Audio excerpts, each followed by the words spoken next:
तमाड़ में भी इस तरह से अगर कोई गिट्टी के माइंस खोली जा रही है, तो तमाड़ का हाथी प्रभावित क्षेत्र है और हाथी का कहीं न कहीं उनका निवास स्थान है। लेकिन उस निवास स्थान हैबिटेट को अगर हम लोग डिस्टर्ब करना चाहेंगे, तो कहीं न कहीं मतलब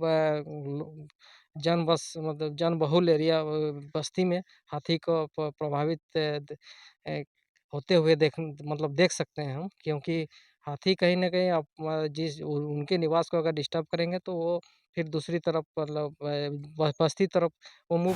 नमस्कार, मैं ही मुकेश और आप देख रहे हैं न्यूज 19। बात करेंगे तमाड़ प्रखंड के रगड़ावड़ा पंचायत में एक गिट्टी माइंस खुला हुआ है और इस जगह पर खुला हुआ है जहां पर हाथियों का कॉरिडोर है, जहां पर हाथियों के आगमन होती है, जहां हाथी निवास करते हैं। उसी जंगल में जो है हाथी का घर को उजाड़ के वहां पर गिट्टी का माइंस खुला हुआ है। हालांकि तमाड़ इलाका के हैं, चाहे ईचागढ़ विधानसभा का है, चाहे तमाड़ विधानसभा के हैं, यहाँ हाथियों की आतंक इस प्रकार है कि लोगों का भी जीना बड़ी मुश्किल हो जाती है। मेरे साथ फॉरेस्ट विभाग से आते हैं वशिष्ठ महतो जी, इससे बातचीत करेंगे। आखिर जो गिट्टी माइंस खुला हुआ है, कितना इफेक्ट पड़ेगी हाथी को लेकर।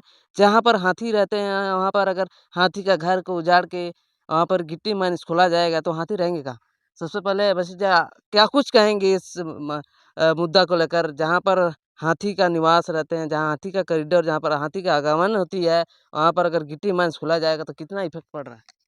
मुकेश भाई, आपके चैनल के माध्यम से सभी दर्शकों को खतियानी जोहार करना चाहता हूँ। उसके बाद वन विभाग की समस्या जो है, ये आज से नहीं है, ये आज़ादी के बाद से ही और उससे पहले से ही मतलब ये हाथी प्रभावित क्षेत्र है। ये मतलब तमाड़, ईचागढ़, सिंहभूम, टोटल आपको दलमा यहाँ पर देख सकते हैं। तो मतलब जिस तरह से मतलब हाथी का कॉरिडोर की बात किया जाता है, हाथी का कॉरिडोर जिस तरह से अयोध्या से कहा जाता है कि दलमा दलमा फिर से दलमा से सारंडा, दलमा रिप्रोडक्टिव जोन है। तो सभी जगह आप देख चुके हैं कि किस तरह क्या हालत है। अयोध्या में, अयोध्या हिल में भी जाके देख चुके हैं और दलमा की स्थिति देख चुके हैं, सारंडा की स्थिति देख। तो उसी तरह से कहीं न कहीं आपका तमाड़ में भी इस तरह से अगर कोई गिट्टी के माइंस खोली जा रही है, तो तमाड़ का हाथी प्रभावित क्षेत्र है और हाथी का कहीं न कहीं उनका निवास स्थान है। लेकिन उस निवास स्थान हैबिटेट को अगर हम लोग डिस्टर्ब करना चाहेंगे, तो कहीं न कहीं मतलब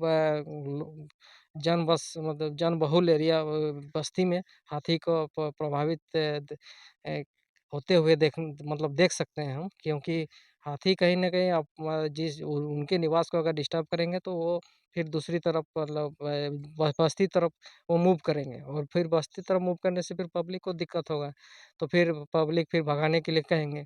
तो एक तरह से वन विभाग पब्लिक और सरकार के बीच में मतलब फँसी हुई है। सरकार और राजनीति, एक तो राजनीतिक जो दबाव होता है हुँ। राजनीतिक पार्टियों का, वो लोग वोट बैंक के चक्कर में वन विभाग को निशाना बनाते हैं कि आप लोग हाथी को भगाइए, हाथी को यहाँ से। तो लेकिन हाथी को भगा के आप ले कहाँ जाइएगा? उसका कॉरिडोर होता है, वो अपने कॉरिडोर से 3 पीढ़ी, 3 जनरेशन तक एक हाथी 100 साल बचता है, तो 300 साल तक उसका वही सेम कॉरिडोर रहता है, उसी उसी रास्ते से आना-जाना करता है। तो उस रास्ता को अगर अब उस कॉरिडोर में अगर प्लांट बैठाइएगा, उस कॉरिडोर में अगर क्रेशर बैठाइएगा, माइन्स बैठाइएगा, तो फिर उनका तो डिस्टर्बेंस होगा।